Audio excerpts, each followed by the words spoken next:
today is what percent all electric is your building, because there seems to be inconsistent nomenclature about that. So I'm just going to go through a little bit of the modeling as well as some of the technical terms of the definitions that we're looking at and how people are speaking about what percent all electric you are. So what the state of Massachusetts in the new stretch energy code, if you've seen that, as I'm sure many of you have, there's language about high ventilation buildings needing to be 25% all electric. And that is based on your percent of peak load. So that is a generally already widely accepted term because the state of Massachusetts has used it. And that is based on the percent of peak heating load at your 99.6 percentile design day based on ASHRAE. So in Massachusetts, that's a 7.8 degree Fahrenheit design day operation. What we've also seen is understanding what percent of hours you're using all electric equipment to heat your building, as well as how much of your energy is being generated via all electric means. So really, there's a number of percentages being thrown out there, and we're just going to kind of run through what each one of those means. I have no general concept of what time. So the one thing I did have on the last slide was setting the boundaries after energy recovery. And what I mean by that is there's a lot of energy recovery being designed in buildings because it's generally code required for almost all ventilation in new construction. And really looking at the percent all electric after that's accounted for, because we're going to assume that the building is operating as intended and equipment isn't shutting down on us. So this is just a quick graphic to show essentially what your peak load is before and after energy recovery, and this is a load profile for an entire year looking at a lab building in Boston. So for context, just giving you an idea. So it really does show greater than 50% peak load reduction on your building. So using that as kind of your starting point. So taking that peak load, what is 25% of that?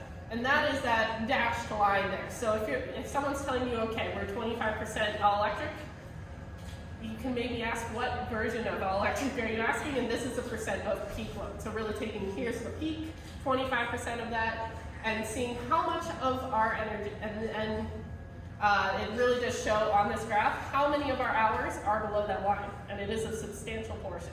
And I think that is where a lot of that 25% number came from, especially looking at these all-electric buildings, or the high ventilation buildings specifically.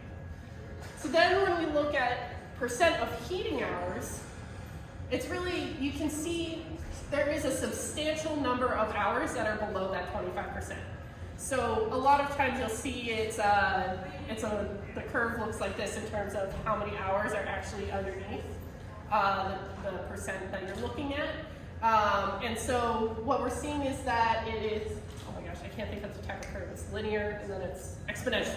It's exponential in terms of hours under the curve. So when we look at percent of peak load, we just looked at 25, 50, 75, and 100 as an example. And what you can see is 84.3% of hours are below that 25%. And then it really just jumps immediately to at the 50% mark. And then really adding additional equipment doesn't get you at that many more run hours in a year. So just looking at that as a context point. But then when we look at the percent of energy, that's a whole nother number. So how much energy is being consumed by all electric? And this is using MMBTU or kilowatt hours as your metric of measuring. So how much of your energy is being generated under those respective lines? And it's really a much different picture. It really does jump up substantially once you look at the 50% of peak.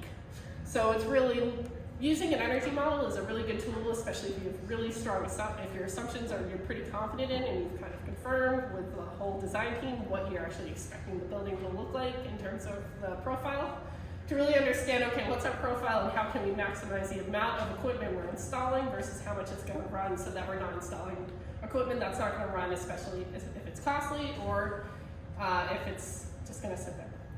So it really does jump up substantially to 50, and then you can really hit almost all your run hours with 75% of equipment, or 75% of peak load.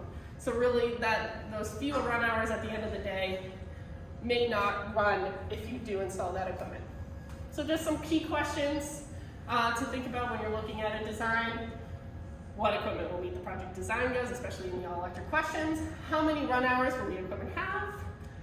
Does the equipment save carbon energy? So don't just install electric resistance boilers at the end of the day if you think that's what's going to get you to your all electric goal, unless our grid is perfectly clean, and then we do it. And then, does the equipment degrade at capacity at lower temperatures? And what backup equipment is needed and what capacity does it need to be?